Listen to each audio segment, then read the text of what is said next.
এটা আপনারা দেখছেন একটা কদবেল গাছ।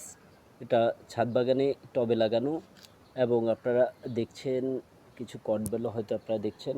আরও কিছু ছোট বড় কদবেল রয়েছে।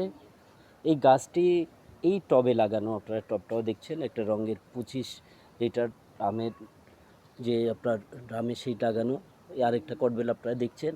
আর এই গাছটাতে স্বাভাবিকভাবে আমি যে এই টবে বসানোর পূর্বে মাটির সাথে কিছু জৈব কম্পোস্ট, যেমন কিছু কলার খোসা এবং ডিমের খোসার চূর্ণ এবং চা পাতার চূর্ণ আর নিজের তৈরি কিছু জৈব কম্পোস্ট দিয়ে এটাকে বসিয়েছি।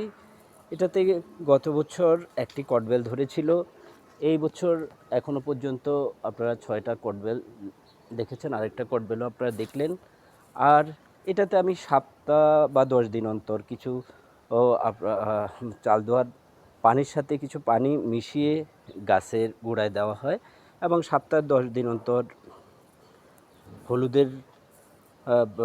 হলুদের গুঁড়া 1 চা চামচ পরিমাণে 1 লিটার পানিতে সেই রেশিওতে বিভিন্ন ছাদ বাগানের গাছগুলোর সাথে এই গাছটাতেও স্প্রে করি এবং মাসে একবার এই মাটি খুঁড়ে এই গাছটার গোড়ায় চা পাতা এবং ডিমের খোসার চূর্ণ এবং কলার খোসার চূর্ণ মিক্স করে দিই এবং সপ্তাহে 10 দিন কোনো সময় আবার সেটার সাথে পেঁয়াজের খোসা মিক্স করে সাথে কলার খোসার কিছু চূর্ণ মিক্স করে 24 ঘন্টা বা 48 ঘন্টা ভিজিয়ে তারপরে এটাকে ছেঁকে নিয়ে গাছের গোড়ায় দেওয়া হয় এবং এই সাধারণ যত্নেই আপনারাও টবে কদবেল লাগাতে পারেন, কদবেল গাছ, তাতে আপনারাও ইনশাল্লাহ সফল হবেন। ধন্যবাদ সবাইকে।